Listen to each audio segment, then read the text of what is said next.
Good morning students, welcome to the yet another session of your economics class. Today we are going to finish our second chapter of microeconomics. In our last class we have already discussed about opportunity cost and marginal opportunity cost, and by now I am assuming कि आप लोगों को ये दोनों concepts जो हैं वो अच्छे से clear हो गए हैं कि opportunity cost हमें value बताता है, value of the next best alternative which is foregone जो हमने sacrifice किया है, और marginal opportunity cost आपको बताता है the cost of one additional unit of producing the extra unit of production. ठीक है, तो आज हम मार्जिनल अपॉर्चुनिटी कॉस्ट को ही कंटिन्यू करेंगे. ठीक है, this is the last portion of the chapter जिसमें हमें एक इम्पॉर्टेंट फीचर ज़रूरी है समझना कि मार्जिनल अपॉर्चुनिटी कॉस्ट का एक बहुत ही बेसिक फीचर है जो आपको पता होना चाहिए. एंड उसके अलावा हम मार्जिनल अपॉर्चुनिटी कॉस्ट को पीपीसी पे कैसे पढ़ेंगे एंड स्लोप ऑफ पीपीसी हम कैसे निकाल सकते हैं through marginal opportunity cost. So to begin with the first and the foremost and the basic feature of marginal opportunity cost says कि marginal opportunity cost tends to rise. अगर आपको याद हो हमने कल एक एग्जाम्पल लिया था अपनी लास्ट क्लास में जिसमें हमें कुछ x यूनिट्स ऑफ प्रोडक्शन दी हुई थी, कुछ y यूनिट्स ऑफ प्रोडक्शन दी हुई थी, एंड उसके बेसिस पे हमने मार्जिनल अपॉर्चुनिटी कॉस्ट कैलकुलेट किया था. तो केस 1 में दिस इज y. ठीक है, y के हम 10,000 यूनिट्स प्रोड्यूस कर रहे हैं और x के हम 0 यूनिट्स प्रोड्यूस कर रहे हैं. हमने एक भी यूनिट ऑफ प्रोडक्शन x की अभी स्टार्ट नहीं करी. हमारे पास जितने भी रिसोर्सेज हैं उनको सबको हमने इन्वॉल्व कर दिया towards the production of y.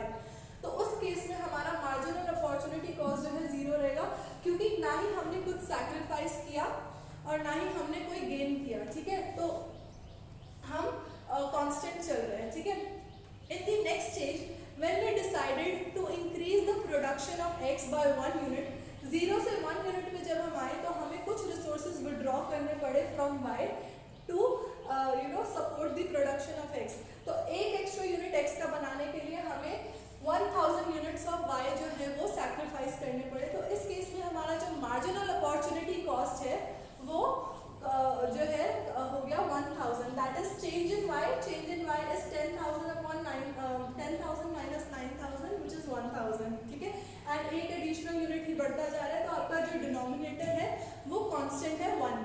ठीक है, नेक्स्ट केस में आपने जब सेकेंड केस में जब आपने एक और यूनिट से अपनी x की प्रोडक्शन को बढ़ाना चाहा तो फिर से आपको y से कुछ रिसोर्सेज विड्रॉ करने हैं. तो इस केस में आपका जो MOC है मार्जिनल अपॉर्चुनिटी कॉस्ट वो 1500 हो गया. एंड लास्ट केस में जब आपने एक और यूनिट एक्स्ट्रा प्रोड्यूस करा x का तो आपका जो y की प्रोडक्शन है वो 7500 से 5500 हो गई. तो आपका मार्जिनल अपॉर्चुनिटी कॉस्ट जो है वो 2500 हो गया. ये एग्जाम्पल हम अपने लास्ट क्लास में ऑलरेडी पढ़ चुके हैं. Now what I want to illustrate through this example is कि आप देखेंगे आपका जो मार्जिनल अपॉर्चुनिटी कॉस्ट है जैसे जैसे लाइन ऑफ प्रोडक्शन चेंज होती जा रही है, बढ़ती जा रही है, जैसे जैसे एक यूनिट की प्रोडक्शन जो है एक्स्ट्रा होती जा रही है और एक यूनिट से हम सैक्रिफाइस करते जा रहे हैं, आपका मार्जिनल अपॉर्चुनिटी कॉस्ट जो है वो हर स्टेज पे बढ़ता जा रहा है. पहले इट वाज 0 और nil, then it's reached to 1000, then 1500 and then ultimately to 2500. अगर हम इस टेबल को फर्दर स्ट्रेच करेंगे, आगे और लिखेंगे, आगे और इसको अगर हम एग्जाम्प्लीफाई करेंगे तो आप देखेंगे आपका मार्जिनल अपॉर्चुनिटी कॉस्ट तब भी बढ़ता जाएगा ना. तो ये तो समझ में आ गया कि चलो मार्जिनल अपॉर्चुनिटी कॉस्ट जो है वो बढ़ता जाएगा. But what is the reason behind it? Why MOC tends to rise? The basic reason behind it is कि आपकी जो प्रोडक्शन लाइन है वो डिस्टर्ब हो जाती है जब आप अपने रिसोर्सेज को एक यूनिट से दूसरे यूनिट में डालते हो. मतलब हम अभी तक मान के चलते हैं इस केस तक हम जो है y की प्रोडक्शन ही कर रहे थे तो हम y की प्रोडक्शन में एक्सेल कर चुके थे, स्पेशलाइज हो चुके थे. ठीक है, अब अचानक से हमें जो है अपने y के रिसोर्सेज कम करके x की प्रोडक्शन जो है अपने प्लांट में बढ़ानी पड़ रही है तो हमारी जो होल लाइन ऑफ प्रोडक्शन है वो डिस्टर्ब हो गई. ठीक है, so due to this disturbance आपकी कॉस्ट जो है रिसोर्सेज की वो बढ़ जाती है. क्यों? क्योंकि अभी तक आप एफिशिएंटली y प्रोड्यूस कर रहे थे, अब आपको एक और नया प्रोडक्ट जो है पहली बार प्रोड्यूस करना है. और जब कोई चीज़ पहली बार प्रोड्यूस करते हो या कम प्रोड्यूस करते हो तो उस टाइम पे वेस्टेज जो है रिसोर्सेज की वो बहुत ज़्यादा होती है. तो due to the wastage of resources and inefficiency in using the resources, आपको नहीं पता अभी you are not specialise in the production of x, तो आप गलतियाँ करोगे, आप रिसोर्सेज को इनएफिशिएंटली यूज करोगे एंड बिकॉज ऑफ दिस आपका जो कॉस्टिंग है प्रोडक्शन की वो बढ़ेगी और जब वो बढ़ेगी तो आपका मार्जिनल अपॉर्चुनिटी कॉस्ट भी जो है वो साइमल्टेनियसली बढ़ता जाएगा. So this is the reason that why marginal opportunity cost tends to rise. Okay, I hope this is clear to you. Now second portion is understanding the slope of PPC through marginal opportunity cost. Students मैं आपको बता दूं slope का मतलब क्या होता है. Economics में अब आप बहुत तरह के कर्व्स पढ़ेंगे, ग्राफ्स पढ़ेंगे, ठीक है. तो उस केस में जब भी आप किसी कर्व की स्टडी करते हैं, वो बेशक डिमांड कर्व हो, सप्लाई कर्व हो, या प्रोडक्शन पॉसिबिलिटी कर्व हो, इंडिफरेंस कर्व हो, अभी आने वाले हम क्लासेस में और भी अलग अलग तरह के कर्व्स को स्टडी करेंगे. तो जब हम किसी भी कर्व के बारे में पढ़ते हैं तो हम उसका स्लोप जानना चाहते हैं कि इसका स्लोप क्या है. मतलब कि एक ये जो कर्व गिवन है पीपीसी, ये सेम कर्व पे बहुत सारे पॉइंट्स जो है हम लोकेट कर सकते हैं. जैसे यहाँ पे भी आप देख रहे होंगे 2 पॉइंट्स है ए और सी.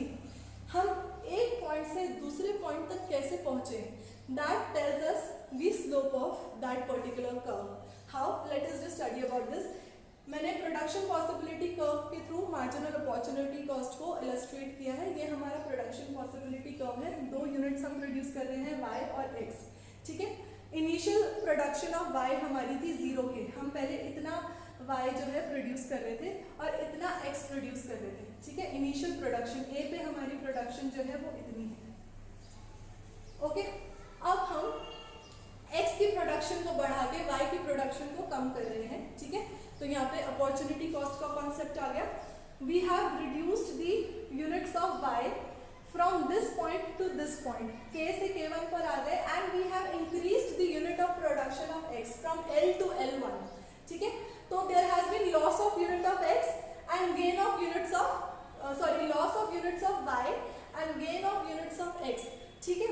तो हमारा marginal opportunity cost क्या कहता है, change in y due to change in x. तो change in y क्या है आपका k1. यहाँ से यहाँ पर आप आए हैं तो इतनी यूनिट ऑफ प्रोडक्शन चेंज हो गई है. एंड चेंज इन एक्स कितना है, L1. पहले आप इतना प्रोड्यूस कर रहे थे, अब आप इतना प्रोड्यूस कर रहे हो, तो आपका जो प्रोडक्शन चेंज हुई है वो इतने यूनिट से चेंज हुई है. तो K1 upon L1. And what is this K1? K1 is this point, ठीक है, A B, and L1 is BC, ठीक है. अगर हम इसे इसके थ्रू समझें तो AB upon BC. So this is the slope of PPC. हम इस पॉइंट से इस पॉइंट तक कैसे पहुंचे, A से C पे हम इसलिए पहुंचे क्योंकि हमने Y के यूनिट्स को कम करके X के यूनिट्स को बढ़ा दिया, जिसकी वजह से हम जो है A से C तक पहुंच गए. So this is the slope of PPC. तो marginal opportunity cost he slope of PPC बताता है, क्योंकि मार्जिनल अपॉर्चुनिटी कॉस्ट हमें बता रहा है कि हमने कितने यूनिट्स जो हैं एक प्रोडक्ट के कम करके कितने यूनिट्स दूसरे प्रोडक्ट के बढ़ा दिए हैं. और पीपीसी में भी हम यही देखते हैं, हम कॉम्बिनेशन ऑफ 2 गुड्स देखते हैं कि किस तरीके से हम ज़्यादा से ज़्यादा रिसोर्सेज को यूज़ करके मैक्सिमम यूनिट ऑफ आउटपुट जो है जनरेट कर सकते हैं.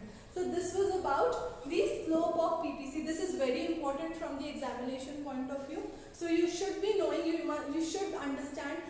अगर आपसे slope of PPC पूछा जा रहा है तो basically वो आपसे marginal opportunity cost की ही बात कर रहे हैं.